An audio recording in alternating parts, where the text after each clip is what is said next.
All right, everyone. Thank you so much for joining us this Wednesday evening. We appreciate all of you that are able to attend today. With that being said, I have started the screen sharing, or hope that is okay with everyone here. Again, if you don't feel comfortable, not to worry. We won't see your names or anything being recorded. But for the most part, we are here today with Ruth Antwi. Thank you so much, Ruth, for being here. I guess for a short, brief introduction of who Ruth is. So she is a public servant with over 16 years of experience in community and government services. Ruth specializes in supporting communities and Torontonians to contribute to their community through many community initiatives, including employment, jobs, support, youth programs, newcomer integration, family and parenting support, as well as helping make referrals for housing, shelter, and legal services programs.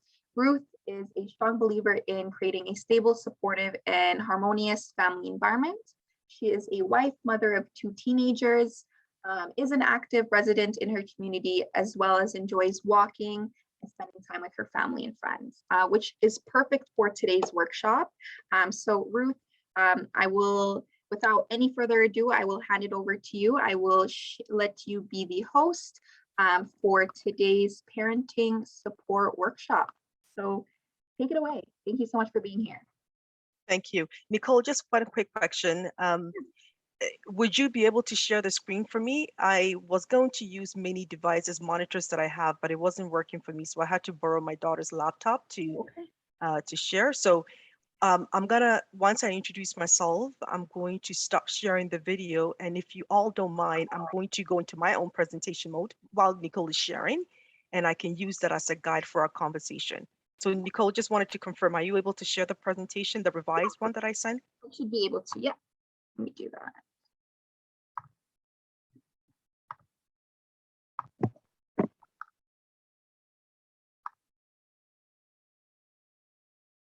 And if you can guide me to move to next slides and all of that.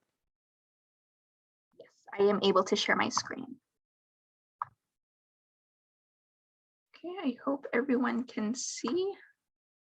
It has started to share screen, but it's kind of blank right now. It's okay, now it's starting to show. Perfect. Okay, perfect. Okay, on that note, let me just introduce myself and I will go into, okay, great. I just want to see the, okay, perfect. All right, so hi everyone. My name is Ruth Antwi, also Ruth Antwi. Most of you probably have seen my face in the community, maybe not, and that's okay too. As Nicole did mention earlier, I have really the privilege and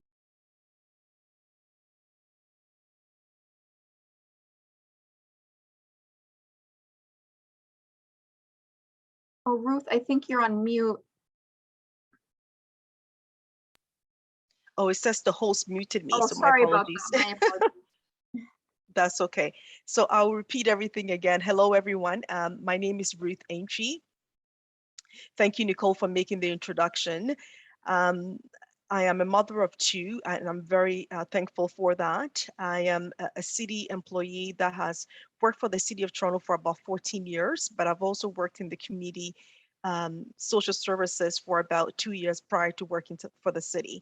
I'm also a very passionate individual that likes to spend time giving back to the community while I'm here today, just to engage in a conversation about parenting and talk about different supports for you, and just have a dialogue today in terms of services that I think it will be suited for a newcomer families, or even if you're not newcomer family, resources that will help you in your job search, resources that will help you in having a conversation with your children, guiding them in navigating through the school system.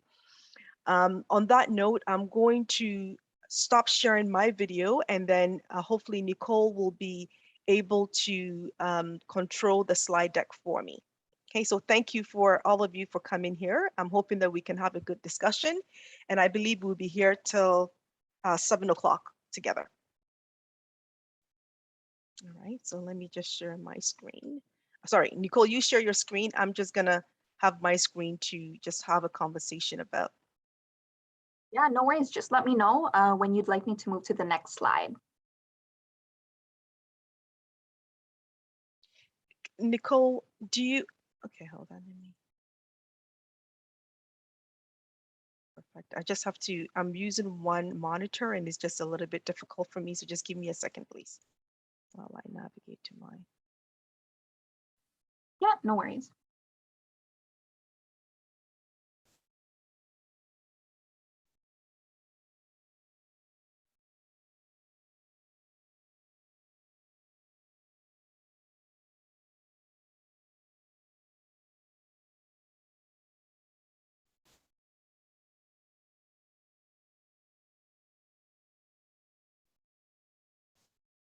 Okay, Nicole, if you can go into the slide 3 for me,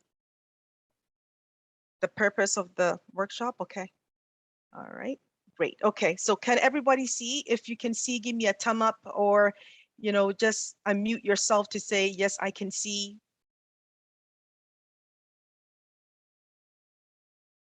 Okay, I trust that that's silent means yes. Yes. Okay, that's good. All right. Okay, so thank you all for your patience again.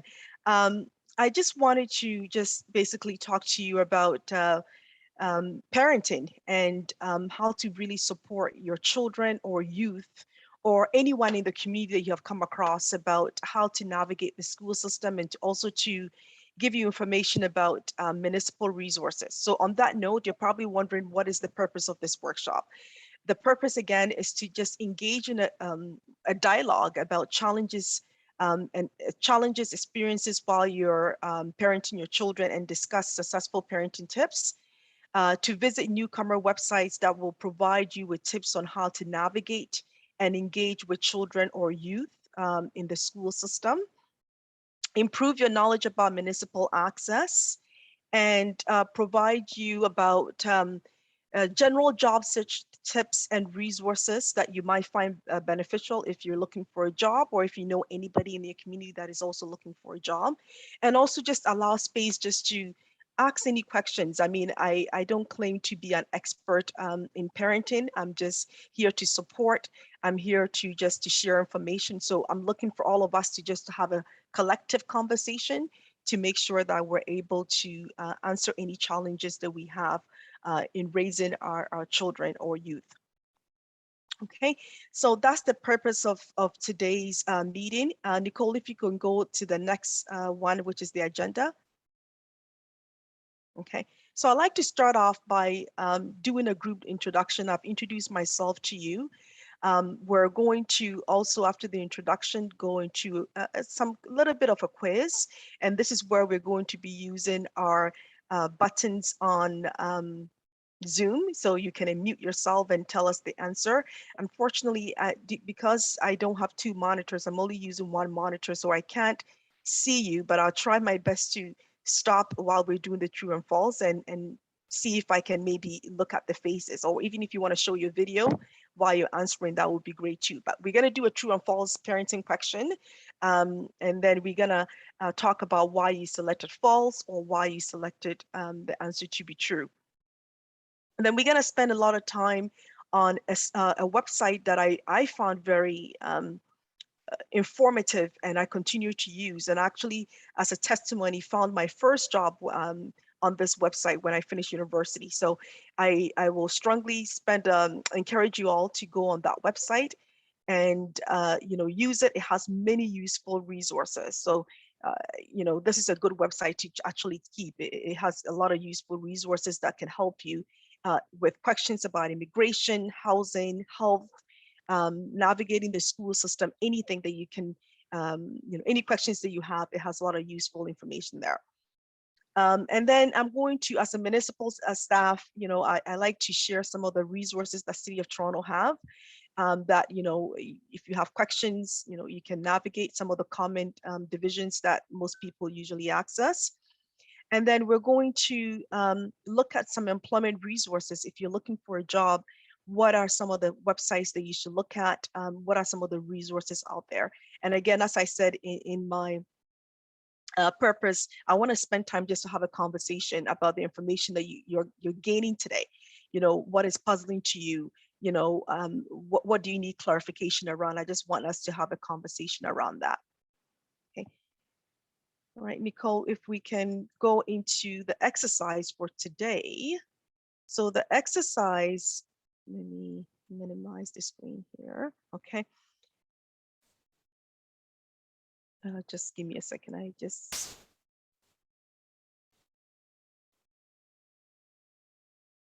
Okay. So we have some introductions here. I know we don't have that much people. We only have 6 participants, but I would like to, go around just to have an introduction of who you are. So just, unmute yourself and mention your name, the number of children you have, if you feel comfortable sharing that. And if you don't have children, that's fine too. And what is your biggest fear about raising your kids? So why don't we start? Let's see here if I can get the list of participants. So Nicole, why don't I start with you first to go through this introduction with everyone. Yeah, sure. So my name is Nicole. Number of children you have. I do not have any currently. What is your biggest fear about raising kids? I mean, because I don't have any children as of right now, I guess I will just talk generally. I guess the fear would be, I guess the fear that may come would be not assisting them in ways that I can, especially with generations. I know generations do change over time. So I guess maybe by the time I am at a certain age, maybe it'll be challenging for me to maybe navigate or support them later on. That's a very good point. I think that's one fear that we all have, right? Any challenges that they have, not being able to support them through that process. Okay, so thank you so much for sharing, Nicole. No worries. And I have CI. I'm not able to pronounce the full name. My apologies if I can pass it on to you to introduce yourself. If you have children, the number of children you have, and what is your biggest fear about raising your kids?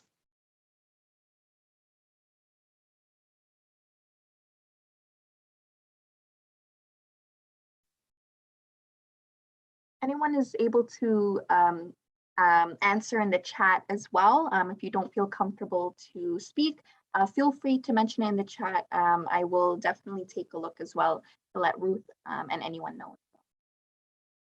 Okay. We do have some. Okay.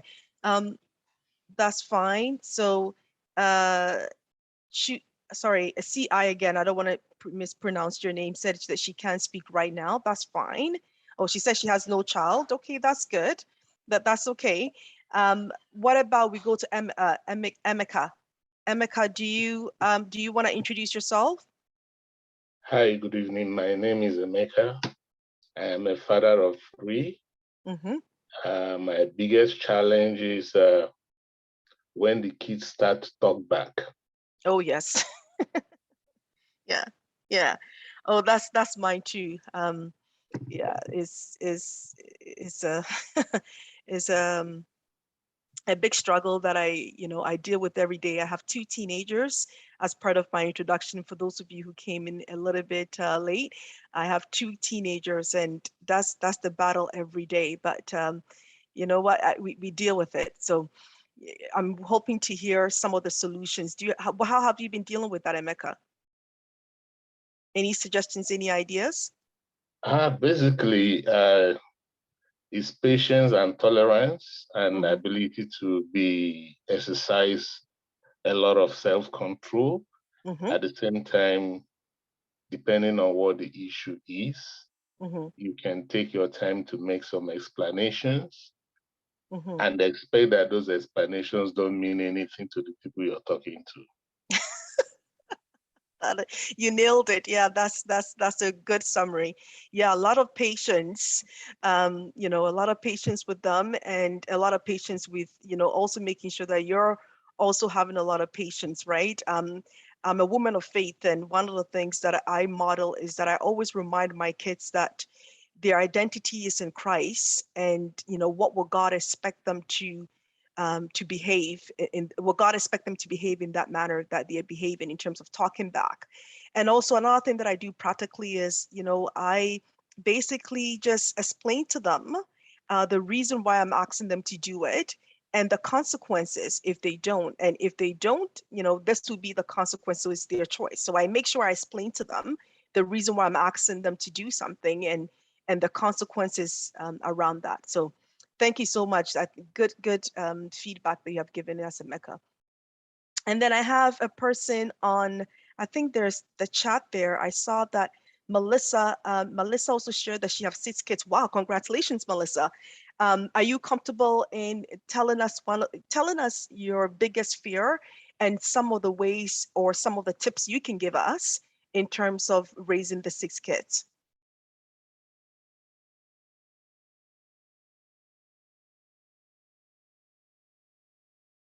And Melissa, if you don't feel comfortable, you feel free to also put that in the chat, okay?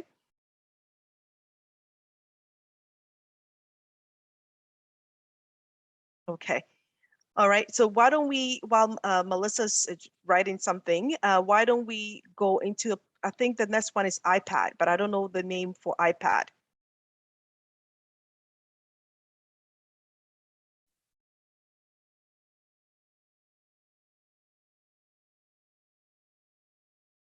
I'm not sure if iPad is connected to the audio. I see that it's been connecting for a little bit. I don't know if they're having some difficulty. Okay, okay, that's fine. Well, why don't we just move on to the next slide then?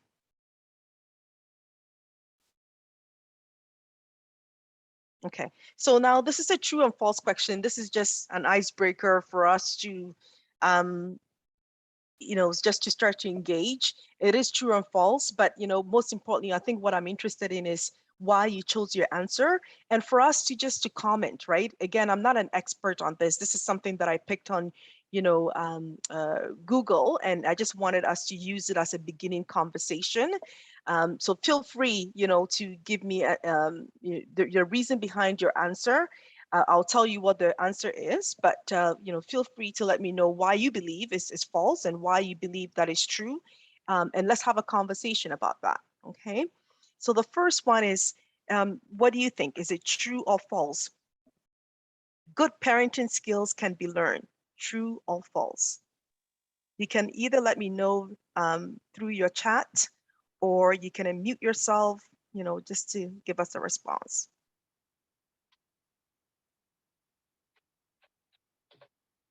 Okay, Nicole said true. That's good.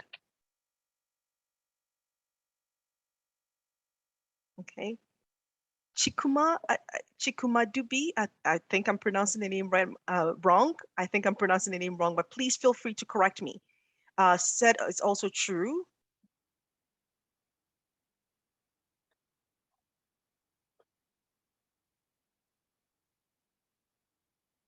Emeka? I would say it's false. Okay, false. Okay, that's good. Okay, so we have 2 out of 3. Nicole, help me to record the answers. We have 2 trues and 1 false. Okay, anyone else? Melissa?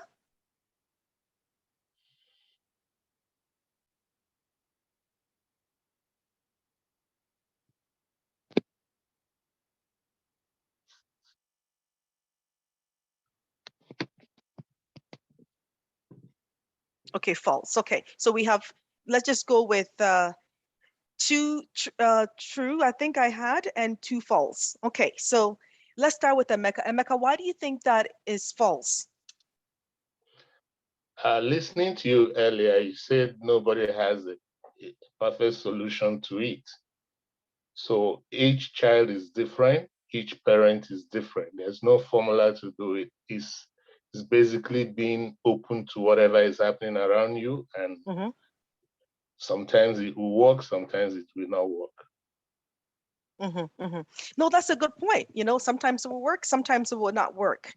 That's a good way to also to summarize it. But the question is, good parenting skills can be learned, right? It doesn't mean that actually, you know, before I give the answer, let's just pause. Nicole, you said true. And Mecca, you tricked me now. Nicole, you said true. Why did you say true? For me, I mean, I know I'm not a parent myself, but I feel even if it was a slight change in approach, or maybe the way that the parent wants to support their child, I feel even a slight difference goes a long way. I think anyone can be taught something. Of course, everyone learns differently, but I feel through different interactions that best suit the parents' approach to how to handle a situation, I think their own approach to go about it will definitely be learned. And I think it does take time. Everything takes time, but I feel like just like a child, just like how a child can adapt to different environments, again, it takes time. I feel like same goes with a parent as well. Well, yeah, thank you so much, Nicole. You know, everything, I think what I heard you say, that everything can be learned. And the answer to it is true. And the reason why it's true is that good parenting skills can be learned. There's a lot of workshops out there, some that you can pay for, some that you can just go to Eventbrite and type in parenting workshops, you know, that you can attend. There's a lot of nonprofit organizations that facilitate parenting workshops. There's a lot of Christians church or even faith-based church that also talk about you know, parenting skills. So yeah, it's we when we gave birth to our children, they didn't, you know, it didn't come with a manual, right? So there's a lot of support out there, so it can be learned. You know, it's not easy being a parent. It's not a one solution fits all. There's a lot of resources out there. Don't hesitate to go out there to search. I think Youth on Link also has a lot of resources. Sorry, Youth on Track also has a lot of resources out there that can also help you. So the answer to this question, unfortunately, is true. Good parenting skills can be learned.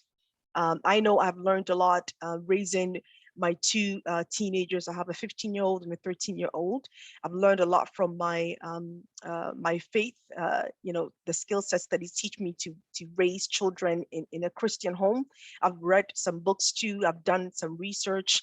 There's a lot of podcasts also out there that talk about some tips on how to parent your teens or children very well. So please make use of that. I think what I'm going to do is I'm going to share a list of resources with Nicole that could be circulated with you in terms of places and where you can go to learn some few tips about parenting too. So the answer is true. I wish we had some gift to give to those that said true, but you know, you get bragging rights. So let's leave it as that. The second one is values are first modeled and taught in families, true or false?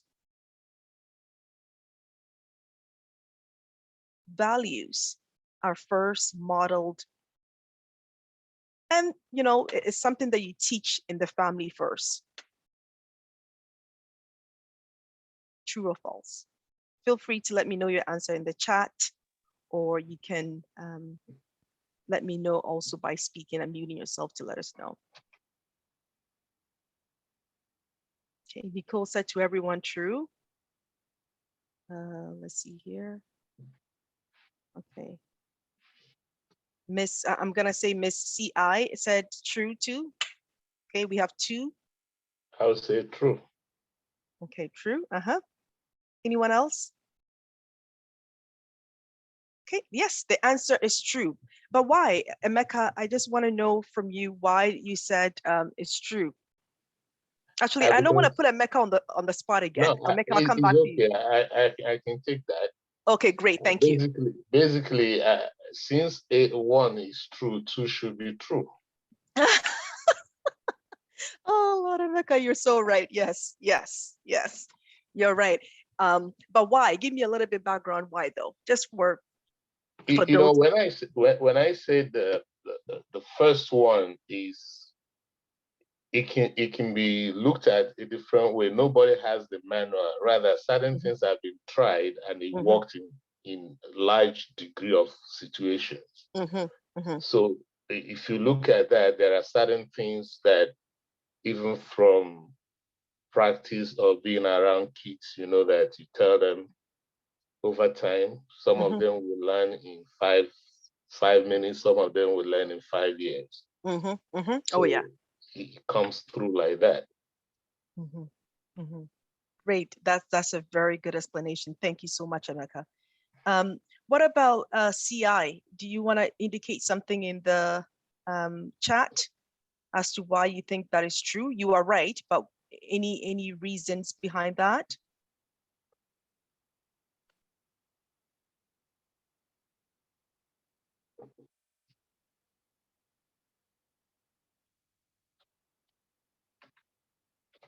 And if you need more time, that's okay.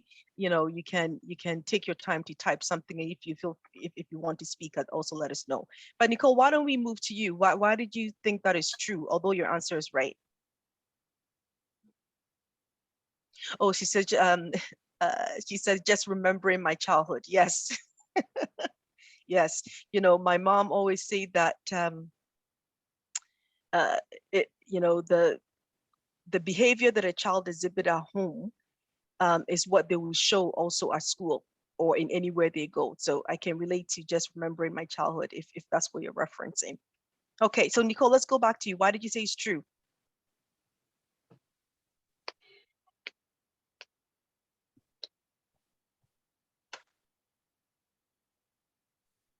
Okay, so the reason why I feel like values are first molded and taught in families,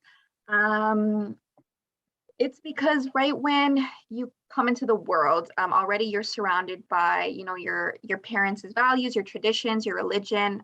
So once you come into the world, obviously you're spending a lot of time with your family, not really making friends yet. So I do believe that's how that's pretty much how values are started. And I know at a young age, children tend to adapt and develop and become accustomed to those traditions and roles. Awesome. Awesome. Thank you so much. Okay. So 3, true or false, parent-child relationship are based on an equal give and take basis. Parent-child relationships are based on an equal give and take basis. True or false? Okay, Ms. C.I. said true. I would say true. Okay. Emeka said true.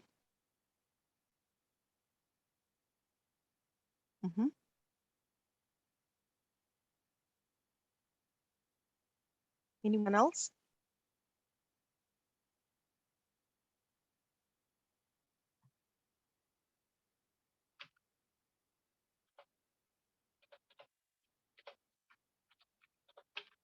Okay, the answer is false. But I'm curious to kind of understand from your perspective why you said the answer is true, because we have 3 truths and you know nobody said it's false, but the answer is false. So from the true lens, I'm gonna go to Nicole again. Nicole, you want to shed some light as to why you said true?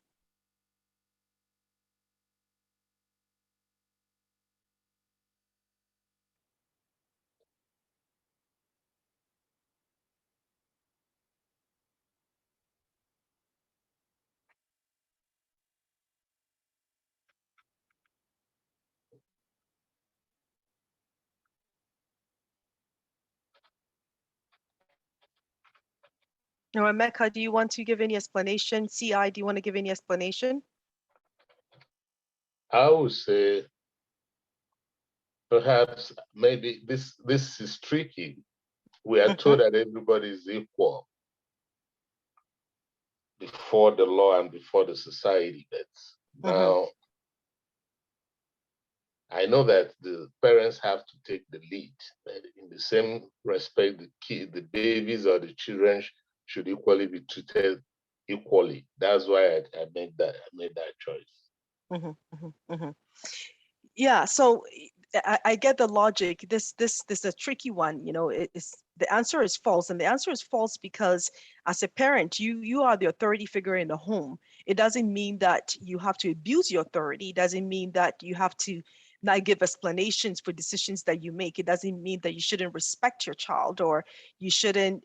You should, you know, basically come across that you're the authority figure all the time and your way goes and the child way doesn't goes.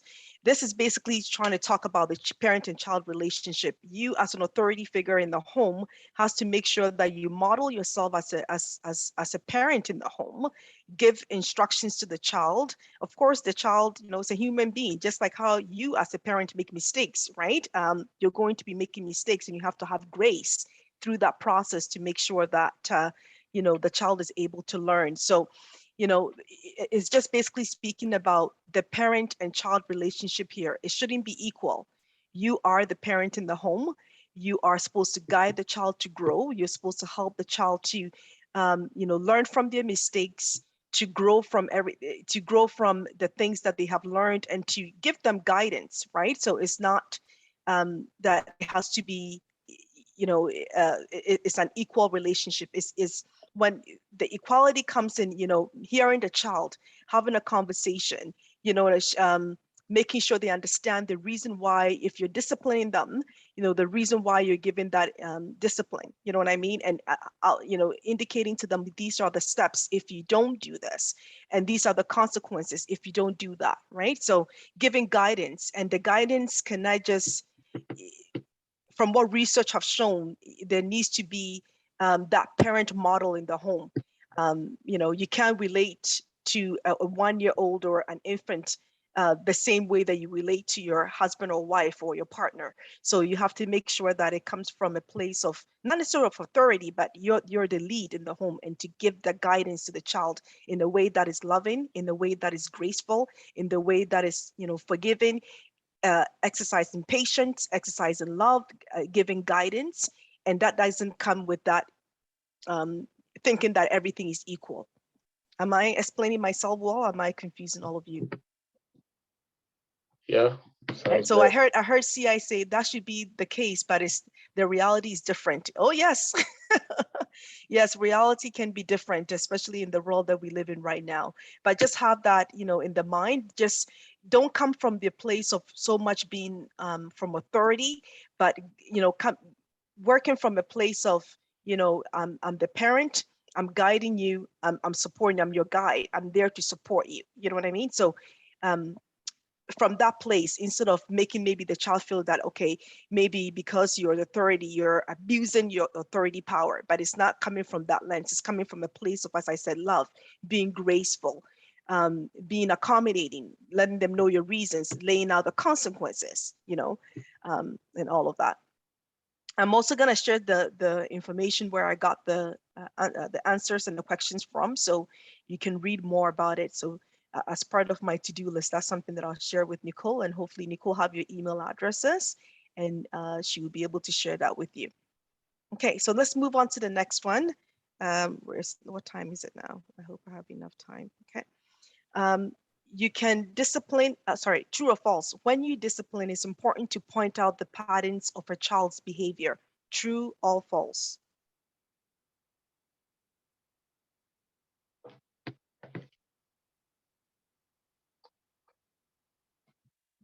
I think this is tricky. I would say false. So when you discipline, it's important to point out the pattern of, if you discipline, when you discipline, I'm reading this wrong. When you discipline, it's important to point out the pattern of a child's behavior. And Emeka said is false. Yeah. Okay, that's good. Okay, anyone else? Emeka, you're right. The answer is false. Why did you say that it was false? Because the use of pattern there, it means you have to repeat. That is, you don't give that. I don't know how to put it in context, but pattern means that you have to go back to what he or she had done before, and you keep repeating all those ones. So you will be hard to acknowledge where improvements have been made. Oh, you said it very well. I gotta give you a clap here. If you can hear my clap, I'm applauding you. And maybe there's some sort of emotions here that I can show. Let me give some reactions here. There. I hope you saw my little clap. Yeah, I heard it. Okay, yes, that's basically the answer. The key here is the underlying pattern, right? You don't want to show the consistency of the child's behavior. So last week you were talking back to me and I told you that about you talking back and you still don't listen and you're doing this again, but rather switch that to say, Ruth, right now I'm talking to you and you're talking back. You're not listening to me. Can we just focus on you listening to me instead of just confusing or bringing any other information in? The last week you did this, yesterday you did that, this morning you did that. Deal with the present situation at hand and bring the child's attention to it, right? So bringing too much of the pattern, we all make mistakes, our mistakes are much, right? But let's just focus on dealing with the current present issue instead of going back and bringing all the other issues, okay? All right, this fifth one is true. Okay, so again, discipline has to be immediate or the effect will be lost and the child will simply repeat the behavior. True or false? That will be true. Okay, anyone else?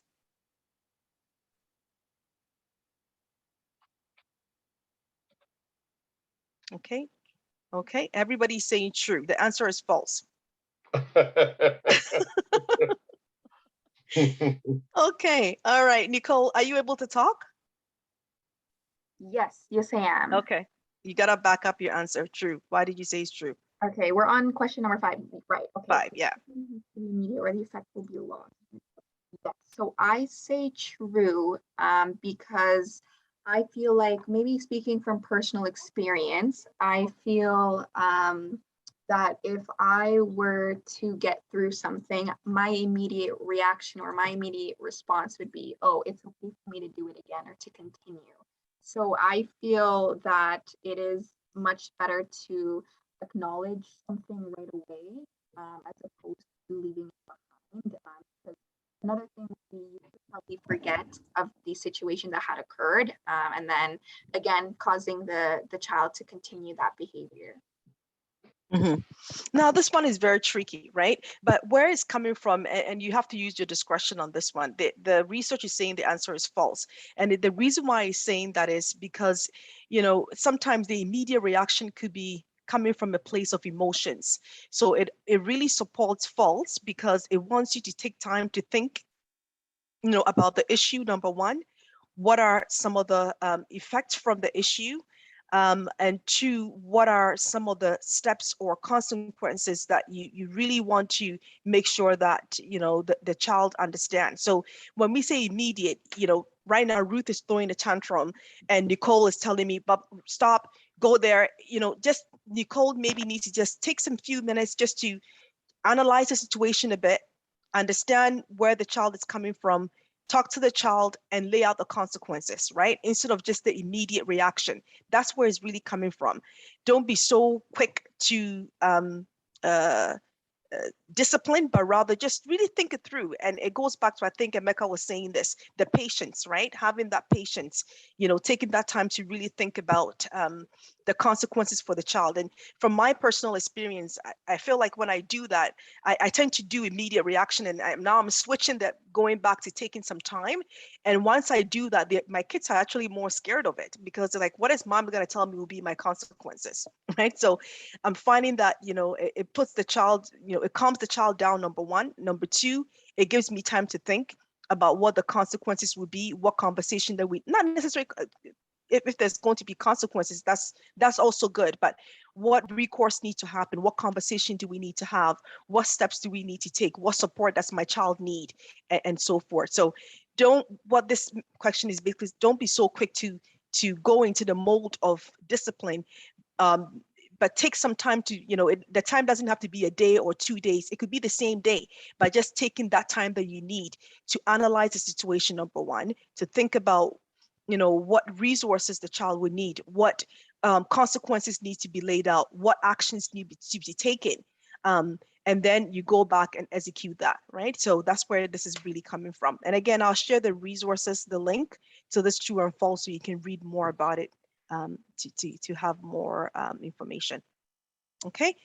All right, so that is all the 5 list of questions here. Thank you so much for participating. I really mean that. It means a lot. You know, it helps me to understand and to know you better. So thank you so much for participating. Nicole, do you want to go to the next slide, which we're going to switch to talk about a different thing here. And we're now going to talk about a site that I'm very excited about, is called the settlement.org website. And the website is basically a website for new Torontonians. It helps you to find answers to immigration. It helps you to find answers to, immigration and citizenship, housing, health, employment, education, legal services, and any questions that you have with daily life. I'm going to share some resources. Nicole, do you want to go on the next page? Okay. And sorry, Nicole, my apologies. I'm moving too quick. If you can go back to the previous slide, I just want to credit where the source is coming from. So this website is funded by the Ontario government. So when you go on it, it's not a person giving the opinion. This is a government website and is managed by OCASI. OCASI stands for Ontario Council of Agencies Serving Immigrants, and is also funded by Immigration, Refugee and Citizenship Canada and the province of Ontario. So all the information there is not from someone's personal opinion, is vetted information that they have consolidated and put on the website. So please note it down, settlement.org, okay? And Nicole, if I'm gonna bother you a lot, I should have spoken to you about this earlier, but if you can type in settlement.org on your computer and then maybe stop sharing the slide and let's share it. I just want to show you, or maybe I can do it. You know what, I think maybe I can do it. Let me just, if you want to stop sharing screen and I'll share mine, I think it would be easier.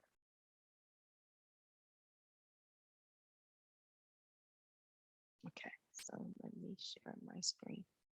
Host disabled participant sharing. Oh, okay, it won't allow me to share. Nicole, do you want to give me a right to share? Okay, so I can do it now.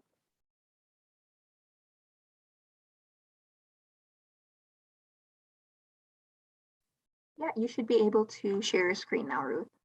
Okay.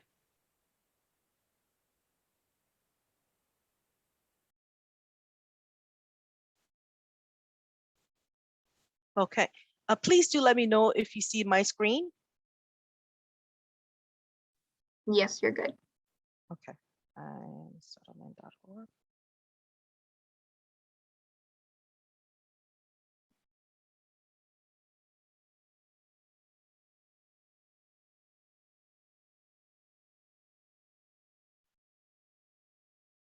Okay, all right, so what I'm hoping that you're seeing is settlement.org website. Let me minimize this. Okay. And this is the website here. It has very good, useful information. It has information about immigration. If you hyperlink into immigration and citizenship, it shows you information on immigrating to Ontario, information about citizenship, even if you're planning to take your citizenship courses that you can, or pre-courses that you can take, permanent residence, the route to go through it, landing and leaving Canada if you're abroad, information for refugees, sponsorship if you're planning to sponsor your family, Canadian government, immigration law if you're looking for immigration lawyers. It all has useful information. And then it goes in, in breakdown. If you hyperlink into it, it will give you some information about how to apply to Canada, how to apply to immigrate to Canada. It gives you some useful information on this side here and on this side. And also they have live forms, like if you want to speak to somebody on the web, there's different discussion forum here that you can click on and somebody immediately will give you responses. I find this website to be very useful. So just wanted to share that. And then it also has information about housing. It has many different information here, how to find housing in Toronto or different provinces within Ontario, because this website is for the province of Ontario. Living in Ontario has given you information, renting a home, buying a home, subsidized housing, emergency housing, basically shelters, home safety, housing for seniors. It has all these different information over here for you, right? What kind of questions can landlord ask, right? So if you're renting a place, giving you information so you can know your right. How much does a cost to rent an apartment in Ontario cost? Understanding, for rent ads, what are my rights as a landlord? If if you want to rent, what are some of your rights? What are my rights as a tenant?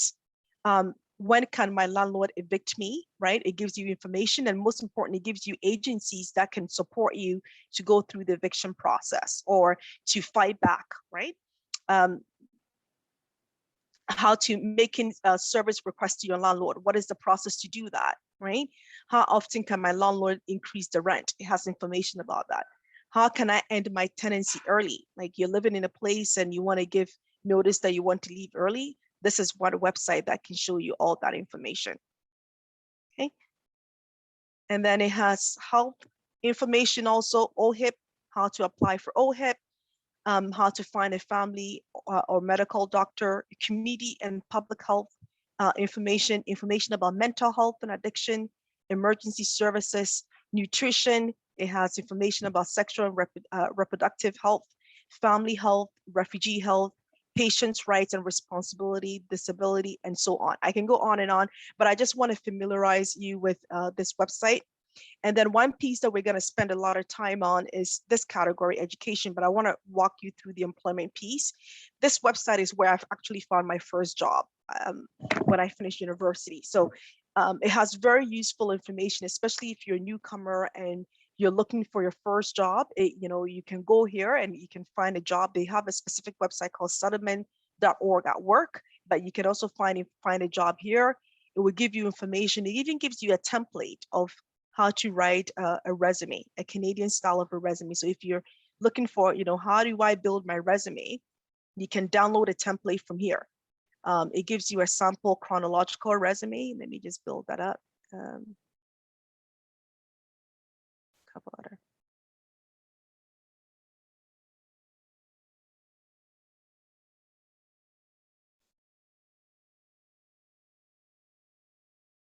So it gives you information here, what to state in your resume. And there's also, I think, here, you can download sample resumes, right? So I usually give this template a lot to many people that need help with writing a resume. So you can click here if you're looking for a chronological resume. For those of you who do not know what a chronological resume is, a chronological resume is a resume that you use, especially when you want to highlight your years of experience. If you have many years of experience, you have work in the industry that you're looking for, you will use a chronological resume. But if you're a student and you have limited experience or you have employment gaps, you can use a functional resume, right? So you can download a template here. You have a PDF, but you just click on it and voila, right? So this is the template and you can use it to just basically, it gives you sample words. You put in your name, you change your address, years of experience, 10 years of experience in customer service, strong background in information technology, for example, proven skills in Microsoft Word and so forth, right? It gives you information about how to input that information here, your volunteer experience, your education, and references, right? So these are all some of the stuff that it gives you. I'm going to go back to the functional resume, the same. So the functional resume, especially if you have a youth or if you have employment gaps, like if you have over like 5 years gaps or even gaps in your employment history, but you want to highlight your skill sets, you can use a functional resume for that, right? And it gives you the template, right? So it's highlighting your skills and you're just talking about your skill sets here. You're just mentioning the name of your job and the company. You're not highlighting any duties here, and your education and reference available upon request. Okay, so there's a template here for you. I want to pause here and before I go into the education piece where I want to spend a little bit more time, if you have any questions so I can answer it for you. Any questions about the website? No, I'm good. Okay. All right, I'm sharing my screen so I can't read the chat. So my apologies, Nicole. If you see anything in the chat, just unmute yourself to let me know. Okay. So the part about, and also before I go into education, they have community and legal services. So if you're looking for a lawyer, or if you're looking for community resources, there's lots of information over here. All right. So I wanted to talk about the focus of this session here today is parenting session. And one component of parenting is education for ourselves, education for ourselves as a parent, just to improve your, your vocabulary or your communication skills, or information for your children or for your youth or for your adult children. And this website really gives very good guides in terms of how to navigate through the education system. And it talks about, how to enroll my child in school, French language school, welcome new students. It gives information about that. What counseling services can student get? What age children can attend school in Canada? It gives so many information about elementary school, and it gives information about colleges, universities, institutes, and even high school. It gives information about parent and teacher interview, especially now for most of you who are aware, we are getting letters from the school about the progress of our children. It gives you some guidance as to what to expect, what list of questions you should pose to the teacher, and anything that maybe you just want to engage in a dialogue with the school, right? So it gives very useful information here, and it gives guides. So please take some time to look at it, and it gives tips on even how to apply for tuitions or scholarships for your children and so forth. Very useful information if you take your time to look at it. But I'm going to now stop and then share a video of, I want to share a video that I prepared for you. But while I'm preparing to share the video, is there anything that you saw that was kind of interesting to you, or it was puzzling? Please let me know. I don't want to be the one talking all the time, so please let me know.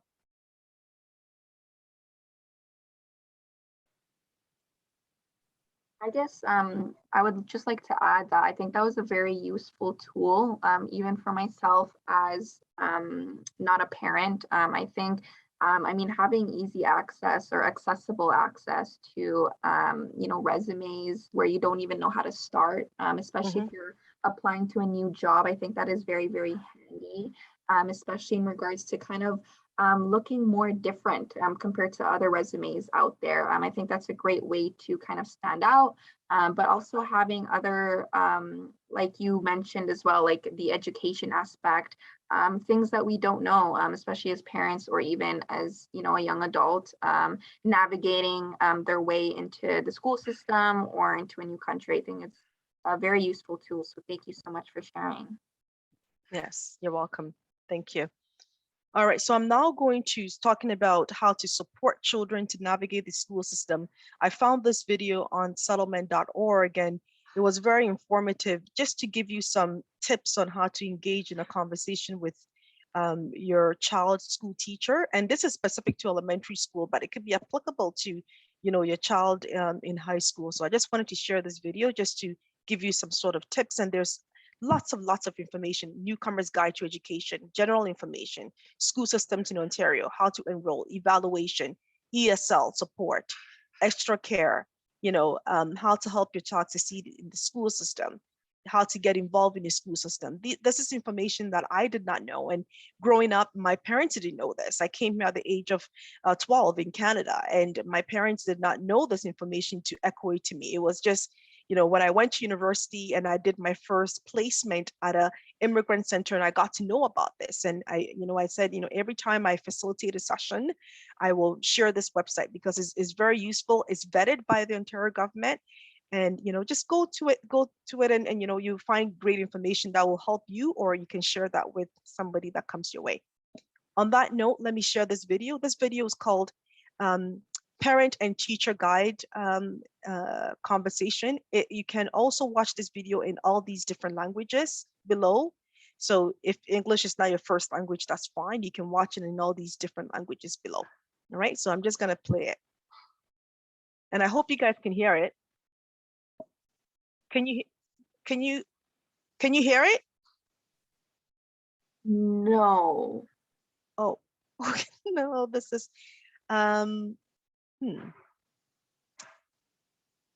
any guidance on how to make you get, I thought I would play it and You you'll be have able to to play hear it it. first. It's not playing. Okay, can you hear it now? No. You still can't hear it? Is the volume up?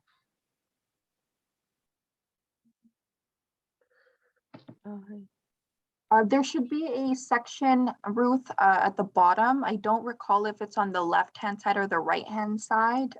Before sharing, there's a button called, I believe, voice or volume before sharing your screen. So if you try to share it again, there should be a button near the bottom regarding volume or sound. Okay, volume or sound, start video, security, participants, chat, screen, records, breakout, reactions. I only see all these options that I mentioned. So I see apps, reactions, breakout, record, share, chat, participants, security, start video, and If it's not at the mute. bottom, it might be at the top when you share. Or right when you share your screen, there should be a button at the top for sound. Okay, so for sound, I'm sharing my screen now. Mute, security, participant, chat, pause, automate, remote control, more, sound. What's my video clip, reaction, breakup? Yeah, I don't see anything at the top neither. Okay, that's fine. What I can do is I can stop sharing my screen and I'm going to copy and paste the link to this video, and on your own time, you can maybe just go and look at it. Would that work for everyone? Yep. Yes. Okay. Let me just do that. Let me copy the link.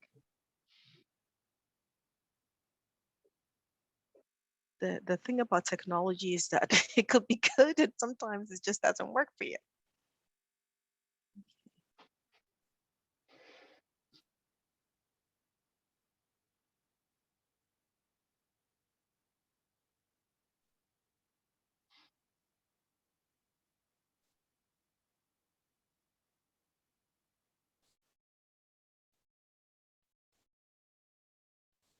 Okay. And chat.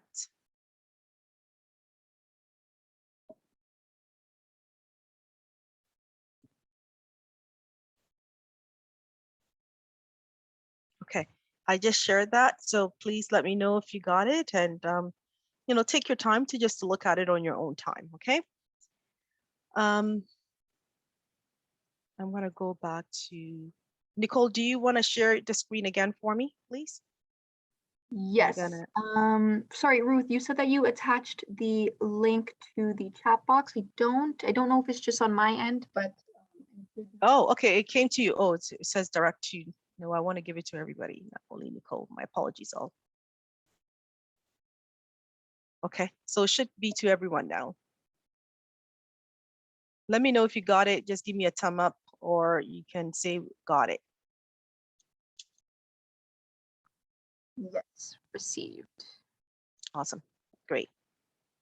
Okay, so we can fast track to, so we talked about settlement.org. So again, these are all the different informations that you can find there.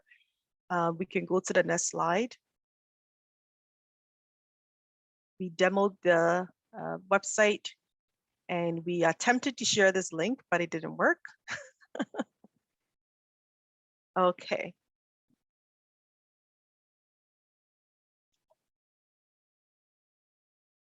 All right, so we're now going to talk about the resources for youth. Just give me a second, I just have to make sure I have my information. All right, so I'm not sure if we have anybody with kids in the room here that are teenagers. Anybody who are supporting or raising teenagers? Yes. Okay. All right, and Mecca, you and I are in the same boat here. Yeah, so this is a very useful website. You can also, it's part of settlement.org. You can also find very useful information there. Here is for, you can find resources for new youth in terms of finding schools, information again about high schools, differences between, you know, colleges and university. My daughter was asking me, you know, really what is the main difference between universities and college? You know, how to apply to college or university, you can find information there. Information on financial supports available to post-secondary students with disabilities, scholarships, again, to pay for schools. You know, education is very expensive. At least first year of university, you're paying between 15K to 20K. It's a lot of money. So, you know, there's many different scholarships opportunities that they highlight there. You can share that with your youth, or you can support them to apply. So please go on that website, and it's on settlement.org. But if you, Nicole, if you want to click on the website, it should be highlighted information. Yeah, it should bring us to the page.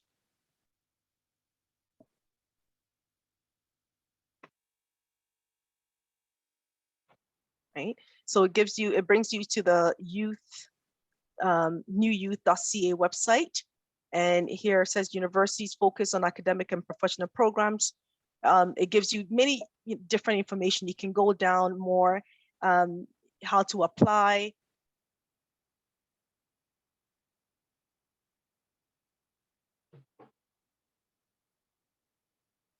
And different categories and so forth. So how to apply for OSAP, all of that information. There's different subheadings that you can also go in. So I strongly encourage you to take some time just to visit it, you know, on your own time, and just look at different resources that will help you. It has home resources, stories, questions, job events, pathways, citizenship count, many different information that, you know, if it's not helpful to you, it can help someone, right? Specifically the youth that you're supporting. So please take the time to look at it. The next slide.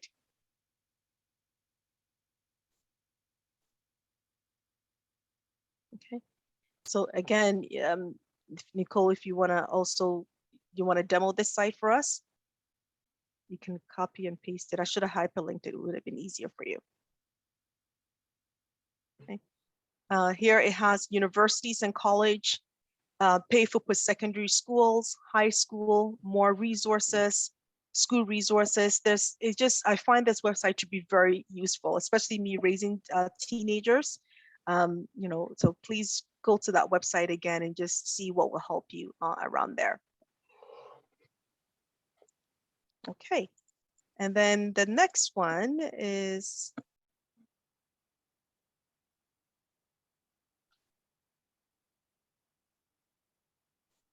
okay, so we're now going to talk about some other resources too that we have here.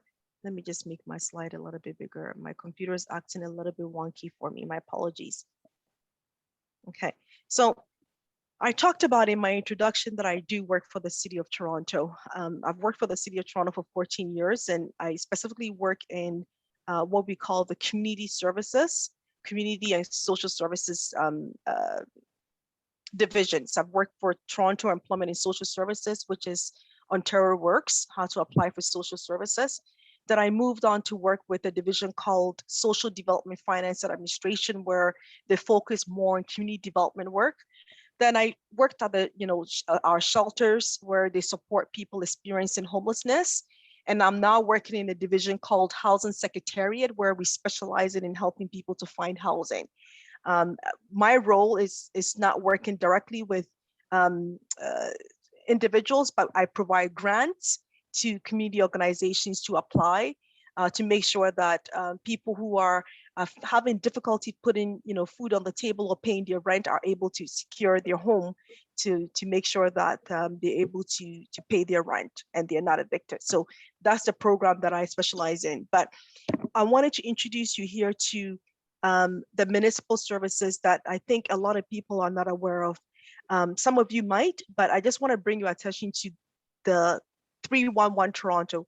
311 Toronto is really a one-window brand and customer service system that supports residents, businesses, and visitors in Toronto. 311 Toronto can provide you with access to non-emergency city services. It can provide you with programs. It can provide you with information about 24 hours a day, 7 days a week, information and inquiries request. If, for example, maybe, your neighbor is making noise and you want a municipal officer to come over just to address it, that you can call them and they will give you guidance on what to do, right? So 311 is the best way to call if you have any issues in the community or if you experience anything. It's not an emergency line. I just want to echo that. There's a difference between that and 911. But if you want information about Toronto services, it's a one-window shop number that you can call. Just dial it from your phone, 311. That's it, and you go straight to them.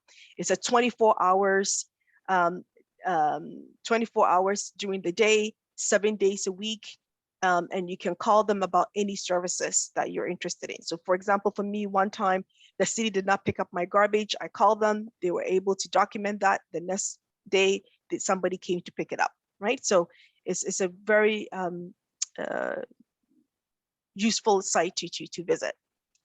Then we also have children's services. So children's services is one site that also it's a partnership between community organizations, and the children's services basically manages all the early learning and child care services to make sure that it promotes child and family well-being.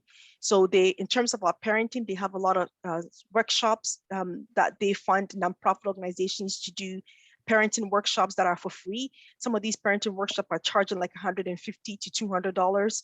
Children's services fund them for free. So if you go on their website, just type in City of Toronto Children's Services, they will give you information about nonprofit organizations that they work with.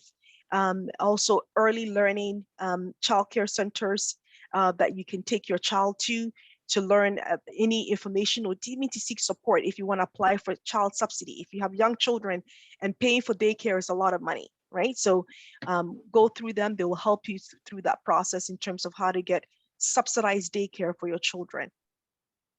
And the next one is employment and social services. Employment and social services basically provides employment supports. So how to write a resume, how to write a cover letter. We're going to talk a little bit about that more, and we're going to do a little bit of an exercise too from here. But they specialize in, it's called Toronto Employment and Social Services. They provide employment supports, they provide financial benefits and social support to people who are vulnerable in the community or experiencing financial hardship. So for those who need support, you can go to Ontario Works, or some people call it welfare, but the technical name is Ontario Works. So they specialize in all these different categories: employment supports, financial benefits, and social supports. We also have my previous division, shelter support and housing administration. In brackets, they are known as SSHA. But they are basically a division which is a service manager for homelessness services. They provide people who are experiencing chronic homelessness with a shelter, with transitional housing, with 24-hour respite support or drop-in services for people who are experiencing homelessness. And the City of Toronto, a current street needs assessment that was done in 2021 indicates that we have about 7,339 people experiencing homelessness. That's a lot in the City of Toronto alone, right? So there's a big need for that, and they're doing great work to make sure that people who are experiencing homelessness have a place to stay, or they're able to transition them to different supports. And they work very closely with our division housing secretariat to make sure that there's housing benefits, subsidies to make sure that people are able to secure housing from shelter, because shelter is a temporary support. and transitioning them to to housing. And one office that when I used to work at Social Development Finance Administration, that they have in the city of Toronto, and if you're a newcomer and you need support, that I'll encourage you to look at is the Toronto Newcomer Office. The Toronto Newcomer Office promotes basically the inclusion and prosperity of newcomers and refugees in Toronto. There are many different programs. So they don't provide direct program, but they work in collaboration with what we call the local immigration partnerships to provide supports to newcomers that are coming to Toronto. And especially since the border opened, we have had many influx of refugees that are coming to Toronto. So the newcomer office work with many divisions to support them. So please go into their website. They have different events. They can, you know, if you call their office, they can connect you to a community organization such as YNOT. YNOT support, you know, is having this session to support newcomers, right? To help you. So that's one area that I also wanted to highlight. And I don't know if I added this one on the site, but it's called Parks, Forestry and Recreation, PFNR. Basically, they provide recreational facilities and programs to support the diverse needs of people living in Toronto. So my kids currently go to York Recreational Center for a dance class. It's for free. You know, you just have to register and your kids can go there after school. They have like youth programs, they have employment programs, they have swimming lessons. These are all, you know, free resources out there to support you as a parent, to help your children to not only be involved in the school system, but have other activities to keep them healthy. Okay, so I'm gonna pause here and just, you know, if you have any questions, if anything is confusing to you, any clarification that you need, let me know and I can help you to answer that.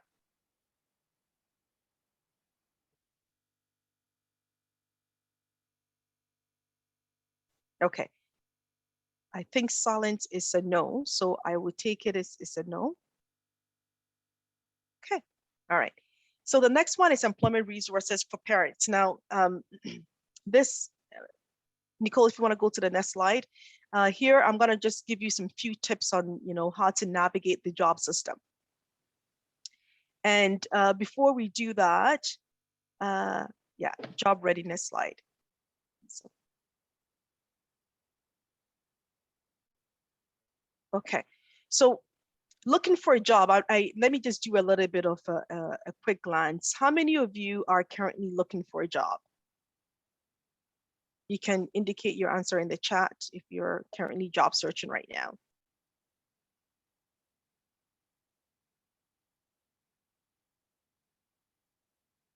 Okay, if you don't feel comfortable answering that too, that's okay. How many of you are looking for resources to support your children or family member to look for a job?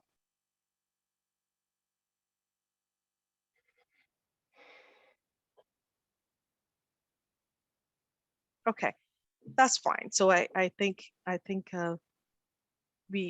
just gonna go into the next slide. I'm gonna go talk about some of the few steps that you can take in terms of looking for a job. Naturally, let's stick with the job readiness site. Looking for a job could be very exhausting. I've been there. I remember when I finished university, and my colleagues were all, well, my classmates rather, were all finding employment opportunities, and I was asking myself, what is wrong? How come I'm not able to find a job?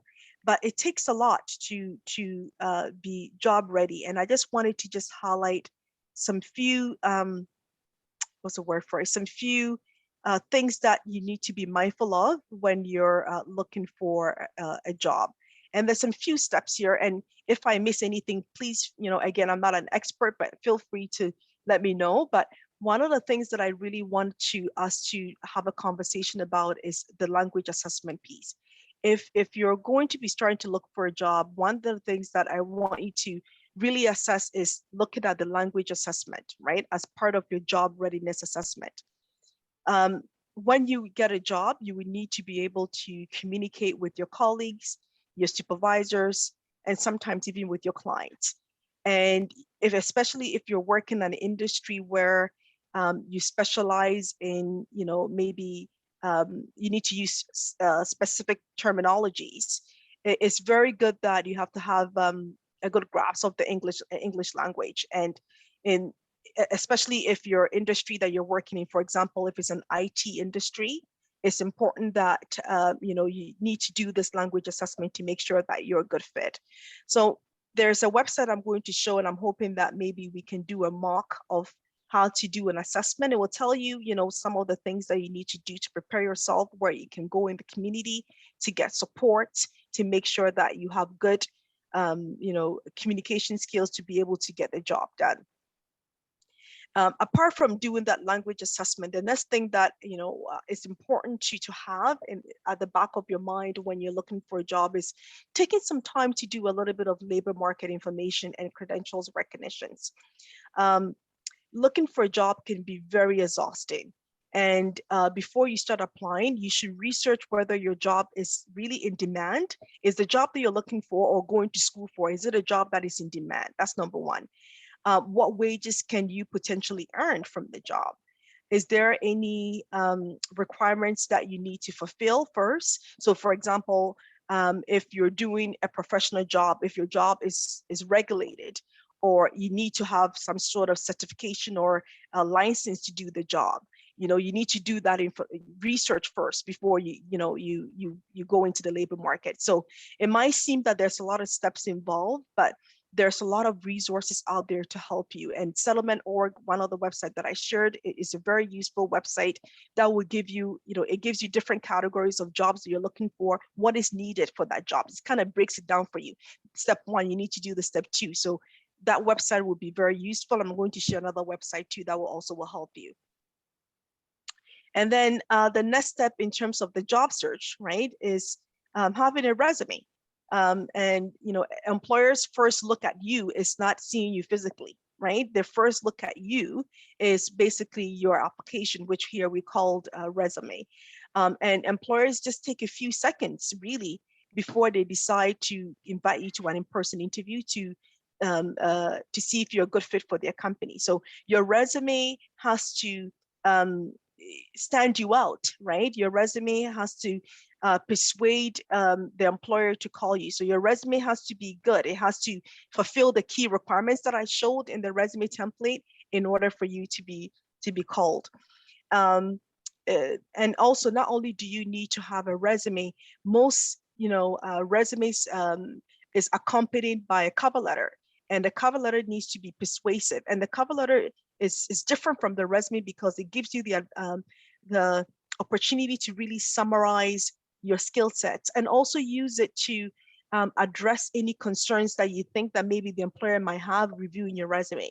So for example, if you have like employment gaps, and maybe because you were a parent and for many years you weren't able because you're parenting your children or you're looking after your elderly parents, the cover letter gives you this, the opportunity to kind of summarize some of the reasons why that you had gaps in your employment history.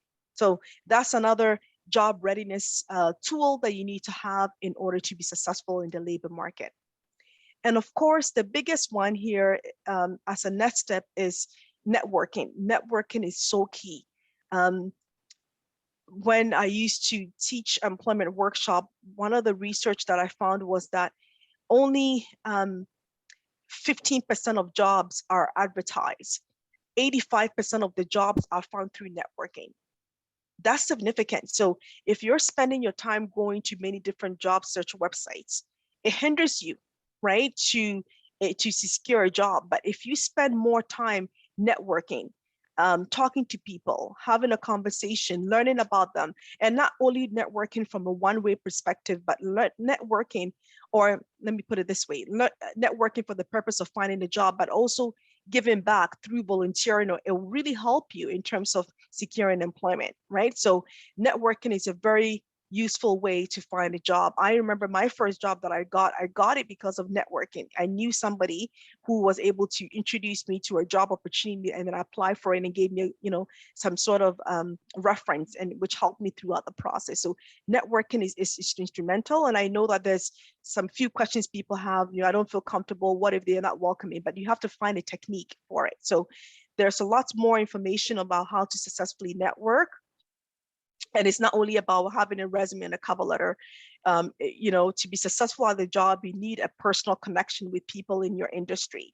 And it's important to have both online presence and a real action plan to ensure that you're able to network, right? So online presence is very important. What you're saying in your Facebook, what you're saying on your Instagram, having a LinkedIn page is also very important to help you with the network, because you have a pool of people in the industry, they're already connected with them. Why don't you connect and just say hello and see if they can give you any tips? Don't be too forceful, but find a gentle way of just asking information and see if they can help you with that.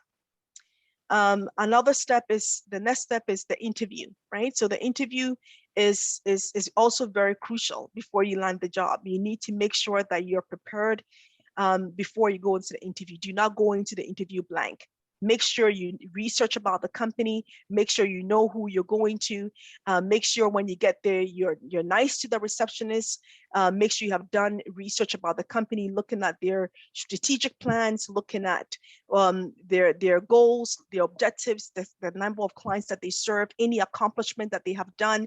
Make sure you know about this, so we can give you some sort of background when you're answering your questions. And make sure, of course, you give a good impression at your first interview. And nowadays, what I'm finding is that a lot of employers are doing second interviews. So the first interview is mostly for the formality, if you meet the key questions, and the second interview is more of are you a good fit for this company? They want to assess if your personality. Are you someone that everybody can relate to when you work with us? And I'm seeing that employers are doing more of that second interview also. And references. So, once you have gone through the whole process, you have gone through the interview, employers are not just gonna look at what is on the paper, what you told them about your accomplishment. They want someone to vet you. So that's the process of reference. And if you don't have anybody to use as a reference, I would say you're attending this workshop today, you probably know Nicole, or you have registered, ask the organization if you can use them as a reference. If you have volunteered, ask if you can use them as a reference to vet for you in terms of the job that you're looking for. Or don't use anybody from your family side. No, anybody that can speak to your volunteer, your academic, or your professional work, you can use them as a reference. And another thing that I want to really emphasize is well-being. Again, as I said before, it's easy to get caught up in the process of looking for a job or hunting for a job. It's very important that, if you're trying to find a job that it can be very stressful. So make sure that you take care of your mental health and take care of your physical health too. And this requires that, you do exercise, you get enough sleep, you eat well, and ask yourself, am I really taking good care of my health, right? It's very important to do that, because there are a number of rejections that will come, which is very much often. It could affect the self-esteem, it could affect the mental health, the disappointment of not finding a job. This is all very stressful. So make sure that you have, someone to talk to, you're connected with people, you're taking care of your mental health, you're eating well, you're sleeping well, you're taking care of you. Right? It's very important. Sometimes we forget that as part of the job tool, but I just wanted to highlight that here. That is equally very important as part of the job search process. And know your workplace rights, right? There are many laws that protect you in your job, and even to make sure that you're not hurting the job. So know your employment rights. Again, settlement.org gives lots of information about knowing your rights, making sure that your employer does not discriminate against you, because of your gender, because of your religion, or your race and so forth. So make sure that you're able to inform yourself about your workplace rights in the workforce. So these are some of the tips that I just wanted to gather and share with you in terms of job readiness tools. Any questions at all?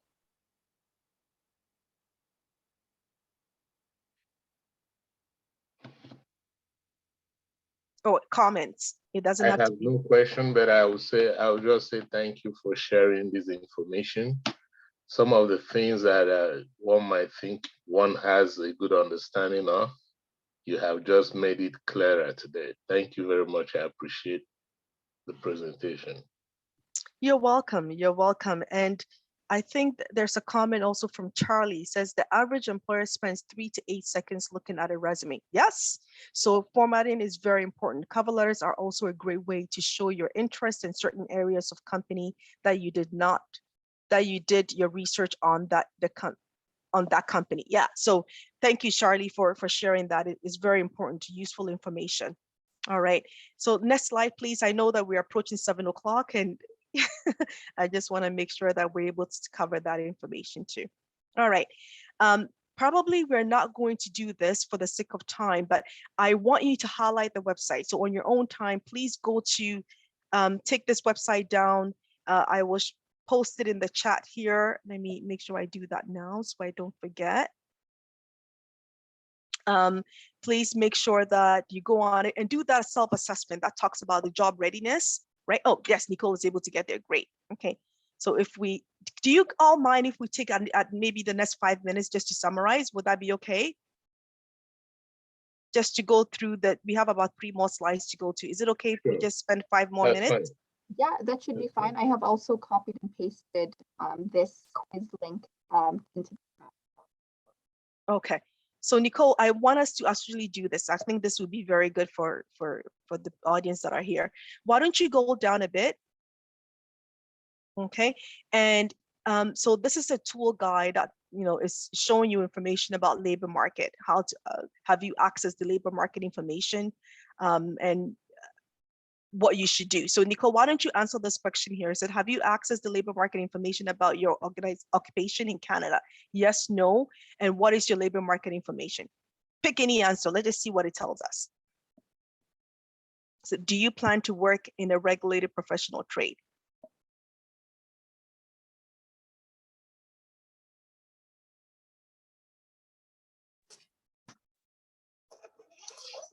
So we must be finished now. We're almost there. Oh, Nicole? Nicole? Hi, yes. It's Beverly. I finally get my tablet to go. Oh, that's perfect. Sorry about that as well. I missed the whole thing. That's okay. What I'm going to do is I'm going to share my slide with Nicole so you guys can have access to it, okay? Yes, we do. I'm glad you're able to join. We do also have this recorded. So I joined at 5:30. I joined at 5:30, but 10 minutes into the program, I don't know what happened and I was gone until now. I'm just happy that you're able to join now. That's all that matters. Thank you. Okay. Yes, these will be posted on our YouTube channel as well for those that have missed. Okay, so based on this information here, it tells you, a summary of responses based on the answers that Nicole gave, right? So it tells you on the right there, have you accessed labor market? It gives you the information, the summary, and it gives you some action plan. Review articles and website listed on the resource page here. Make sure you research your profession to find information. Most labor market, it gives you some information that you can take, right? And you can work with. So you can do this self-assessment for the different categories that I spent time to talk about, and it will give you some sort of action plan of what you need to be doing. So please, go on that website on your own time and take the quiz, and it will give you some information that will guide you in terms of what you're looking for. All right. So let's exit from this website and go to the next slide.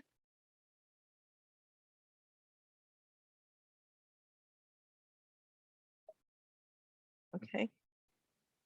So I just wanted to share. Okay. So this slide here, career resources, it basically gives information from the different sites that I shared. So settlement.org, gives you information about how to find work. Settlementatwork.org is also good information where you can find jobs. And Nicole, if you can click on, actually this is a picture, I won't allow you to, but if you type in settlementatwork.org, Nicole, I'm not sure if you're able to do that, is able to show you different job postings that you can apply to if you're interested or you have the skill set to meet it. Again, as I said, I attest to this website because I found my first job from then. I've helped a lot of people to get jobs, entry-level jobs from here. Admin, customer service is to work with immigrants. So if you're looking for a job, most people don't know, go to this website. It's a good starting point to find a job. Okay, and the next slide is, it talks about, let me see here.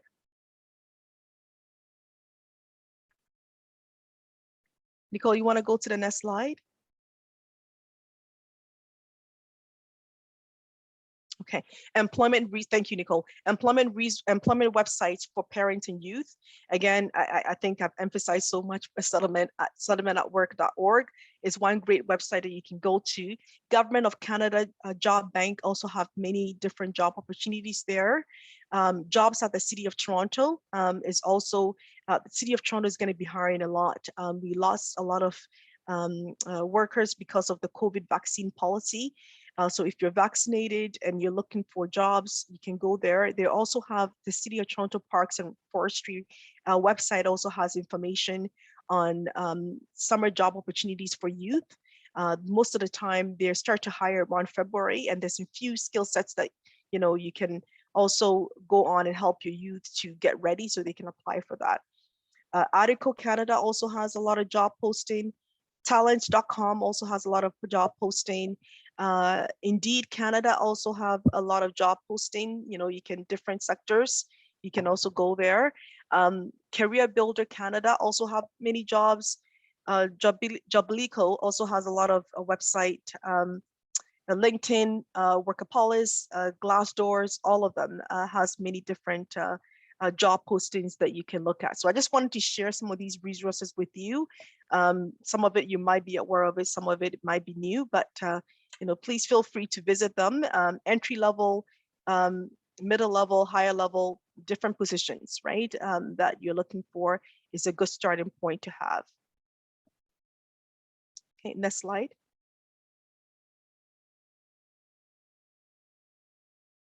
Okay, so that's it for me. I know that this session was supposed to go to 7 o'clock, but it's now 7:07.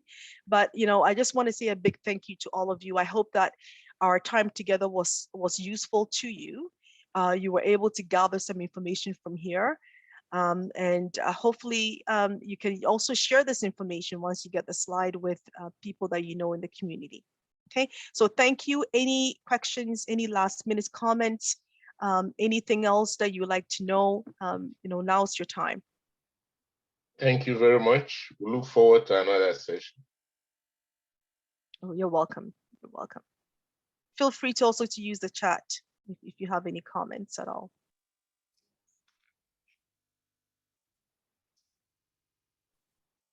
Great. Thank you Okay. so much, Ruth, for joining us today. For any of you that do have questions later on or want any more information, definitely reach out to us. I do know I have these presentation slides, so feel free to give us a call or email us. We can definitely forward you that. But without further ado, we have also recorded this Zoom workshop. So we normally post these on our YouTube channel on Mondays, so they will be there as well for any of you that missed it or want to check it out again for more insight or information. Definitely check it out, as well as sharing it to all of your friends and family. It's such great, useful information, and we appreciate you, Ruth, for being here today to share and bring in more insight and experience. So thank you very much for joining us, as well as thank you to everyone who joined us on this Wednesday evening as well. Great. Thank you so much. Have a great evening. Please stay safe. You too. Thanks, everyone. Thank Bye. you. Take care, everyone. Bye. Bye-bye. Nicole, do you want to stay on just for a few minutes? Maybe Yes, once we stop recording? yes, I will just stop the recording.